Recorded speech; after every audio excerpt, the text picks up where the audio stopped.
Anong ulam ang naiisip mo today? Wala pa? Ano ba yan? Eto, mag-healthy-healthy muna tayo. Okay, go! So, ayan yung mga requirements natin. Meron tayo dyang bawang, red and white onion. Meron din tayong celery, arte-arting carrots. Meron din sayote, bell pepper, may ano ba yung Baguio beans. Ayan, meron din tayo dyang marinated na baboy na may asin at paminta. Tapos, broccoli and then yung repolyo. Go! Then, ang next natin gagawin ay pakukuluan natin ang ating mga broccoli. Okay. Ginagawa ko to para lumabas yung vibrant color. Yung vibrant color ng broccoli. Ganyan. Isunod naman natin yung ating mga repolyo. Ganun din. Pakukuluan mo din ng ganyang very, very light lang.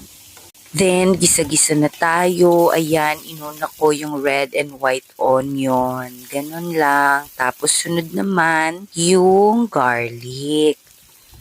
Yes.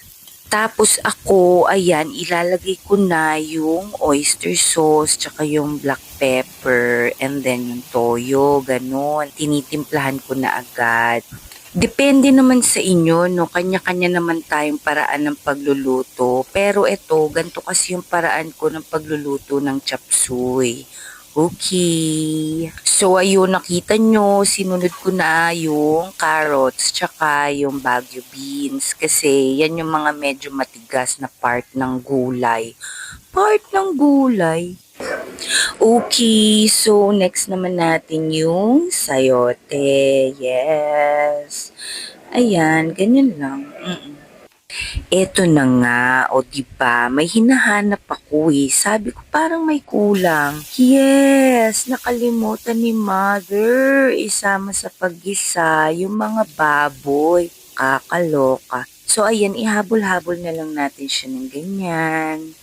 Okay.